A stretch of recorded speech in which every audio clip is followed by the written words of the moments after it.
Hi Pisces, welcome to your August 2016 general tarot reading.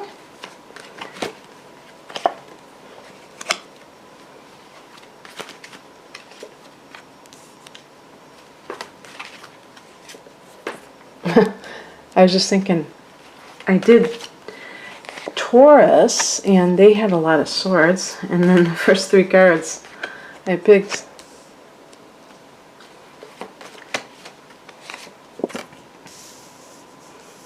okay, let's see.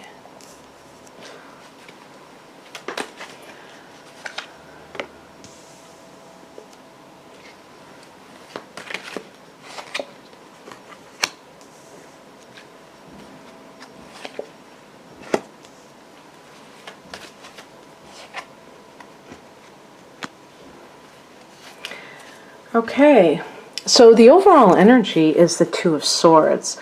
You may be either facing a decision, you may be having a stalemate where you and another party refuse to budge. This is a general reading, so it can cover many different areas. The big two that I deal with, obviously, are love and business. So for some people, if you had some kind of matter at work, you may not get resolved because both parties refuse to give in. It could be like you choosing between two different types of jobs and you don't know which way to go. If you're younger and college is something that is an option, you may be wondering if you should even be going to college or just working, even if it's just a job versus a career. So there's all kinds of possibilities. Obviously, with a love relationship, it can be related to another person. Sometimes this can indicate that the person that you're with is deciding between two people, you and your rival. And because I'm getting so much swords, it could be an air sign that you're dealing with that is causing the problems, and this would be a Gemini. The Geminis have been scoundrels lately, I think. I don't know. Geminis, Libras, and Aquarians. And so let's look at the recent past. This could be definitely somebody, the Knight of Swords, and that's coupled with the Ten of Swords. The Knight of Swords can be a fast-talking, it could be a lawyer actually, but anybody who is very communicative but very blunt in their speech, and sometimes they use their words as weapons to get what they want. So they can be very cutting in their words, and this could have spelled doom for the relationship if that person was kind of abusive or sarcastic. And so you might not want to be with that person for that reason. Or it could have been also that maybe you did want to be with that person, but they pulled the plug. And especially if they had somebody else in the picture. As a matter of fact, there could have been a Cancer individual, or any earth sign, Taurus, Virgo, Capricorn. The Chariot relates to Cancer individuals, but in terms of other aspects of this, in a love relationship, it could be a situation where the person is with someone who is the mother of their child, and that's what's keeping them from being in a relationship with you. It also can indicate that you need to, maybe you're going to be more of that Queen of Pentacles, where, for instance, if you were married, I'm speaking specifically of women, and you were on the dependent side, you were kind of, that Piscean kind of thing of being taken care of, and now you have to be more of an independent woman who supports herself. And the Chariot is merely you, emerging victorious and kind of pulling the reins on the horse and making sure that you are directing your life. You're not going to allow another person to have that kind of control over you anymore. And, it's very interesting because this card is smack dab in the middle, and this is representing that dilemma in August of, do you want to be this person or do you want to stay over here, which is suffering. The Ten of Swords means that, it's over, baby. If there was something that you thought was there, it probably isn't.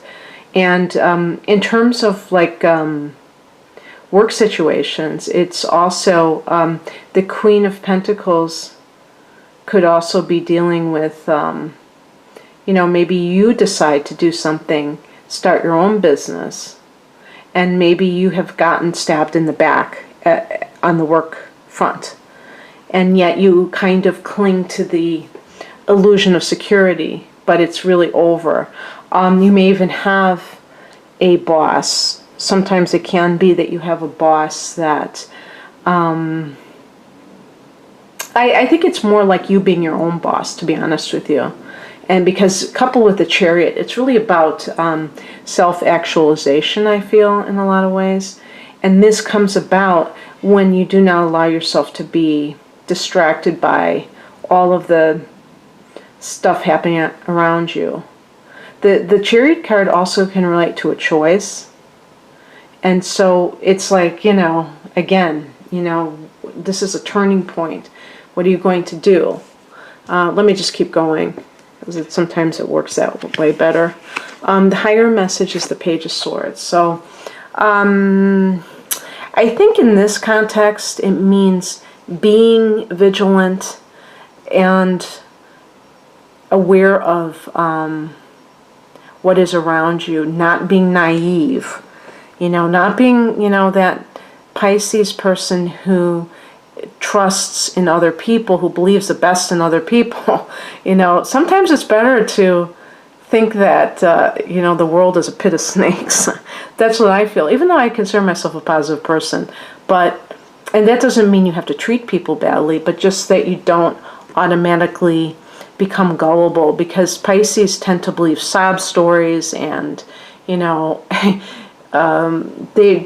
just naturally compassionate. There's nothing you can do about that, thank God, because we need people like you on this earth. But I wish there weren't so many predators, so many people who prey on good people and who try to, take advantage.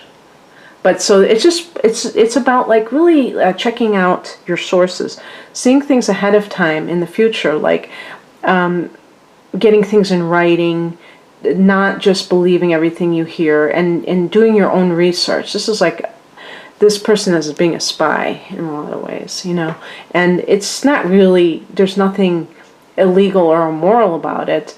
If you get a job offer and you look online and see what's really happening to make sure that it's a real offer and not just some kind of fly-by-night deal, or somebody who you're going to get in a relationship with, seeing if the things that they say match up with their internet trail. Do they seem like, they're telling you all these facts, and then you look online and they say they were born in one city, and on Facebook it turns out they were born in another, things like that. And you catch them in lies. And then right off the bat, before you've invested any time, that this person probably is trying to get one over on you for whatever reason. And what crosses you is the Ace of Pentacles. So there is a start in some kind of business venture, or maybe you get a loan of some sort, or it's just some kind of monetary money.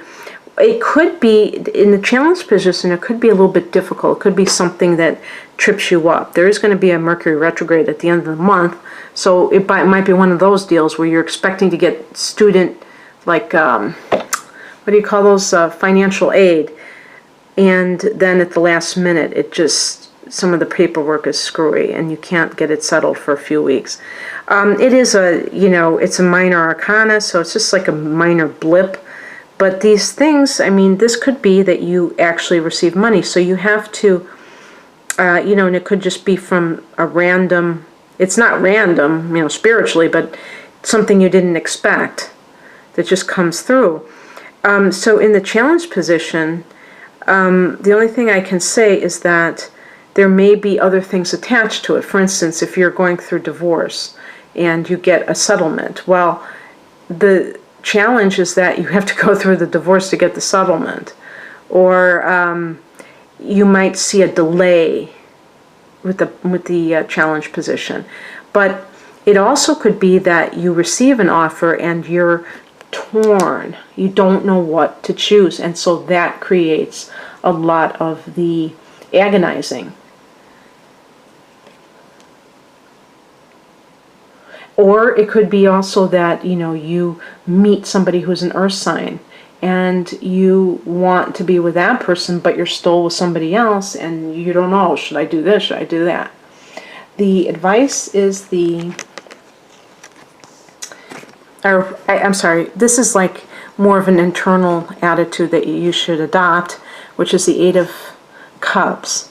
And so this is a card of leaving an emotionally unsatisfying situation.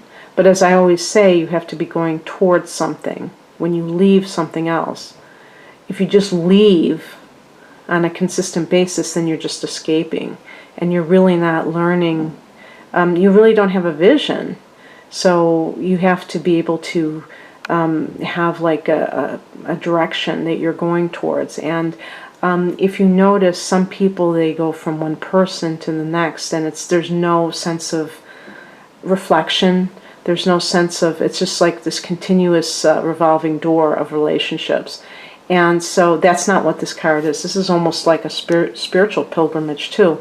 So it could be that you have to, embrace the inevitability that some situation is ending. And even if it was beyond your control, you take charge of it and you understand, you embrace the fact that it was not serving your highest good and it wasn't bringing you the emotional satisfaction that you craved. And that will make it so much easier to do. The advice is the Hangman, and this is your card. I believe this is connected to Neptune and Pisces. And this is about kind of just chilling. But it could be that you have to just be hands-off, let go, let God, not try to control anything, and experience that waiting period. Again, with any new relationship that may be coming in, you may want to resist jumping right into things. Maybe you want to take it very slowly, but it can just be that you're going to just reflect altogether and you're not going to go into any relationship. Also look at any escapist tendencies that you have that make you more likely to not deal with things head on and just try to, this card, when it's a stalemate situation, the woman is blindfolded, so there's a degree of being in denial in that kind of a card, because the person only wants to see what they want to see. They don't want to see what's really there. So in this context with the Hangman, it's really about getting straight what you want, and that takes time, and making that space for yourself to really know what you want. The outcome is the King of Cups, and this could be two things. Either it means that you will be with somebody who's a water sign. If there was somebody, this is a fellow Pisces person, a Scorpio, or a Cancer individual. And remember, I had mentioned Cancer as a potential sign involved in all of this. Even this card, being a Cups card, could be connected to, you know, the person who's the water sign being the best person for you. This could be you, though. This could be you being in control emotionally, being able to feel, but not being overwhelmed by your feelings and not being controlled by them. And so you may, even if you're single, after this is all over, you may still be feeling as though you are in a place receptive for love, that you're not just closed off, or that you are not still hung up on another person. This is, whenever you see a king, you see the mastery of whatever it is that it's related to, and this is related to the emotions. And so the king is able to have control over his emotions without being cold. And sometimes I have met Pisces, and I'm sure some of you may identify with this, where, especially if you have a lot of other water in your chart, if you've ever pulled up your chart, if you have a lot of water in your chart, you might be the kind of person who, you know, overcompensates or overreacts to that by being very uber rational and totally detached. And really, it's because you're so sensitive, you're so raw that you know you have to protect yourself that way. So this is a great integration of, you know, the person being at the top of their game and also emotionally vulnerable. And as I say, it could involve another water sign individual for you, but it ends with the emotional nature. And some of you, this may be the person that, it may be a male person who is coming into your life, who may also be a water sign, and that this is a relationship that may actually work out quite well. So it seems like it's almost like you have to go through the fire and then you get what it is that you're looking for. But I'm sure some of you Pisces individuals will shrug your shoulders and say, so what else is new? And in any case, I hope you enjoyed this, Pisces. Obviously, it's a general reading. If you'd like a personalized reading using your natal chart, please click on the link below. Otherwise, have a great month. Bye.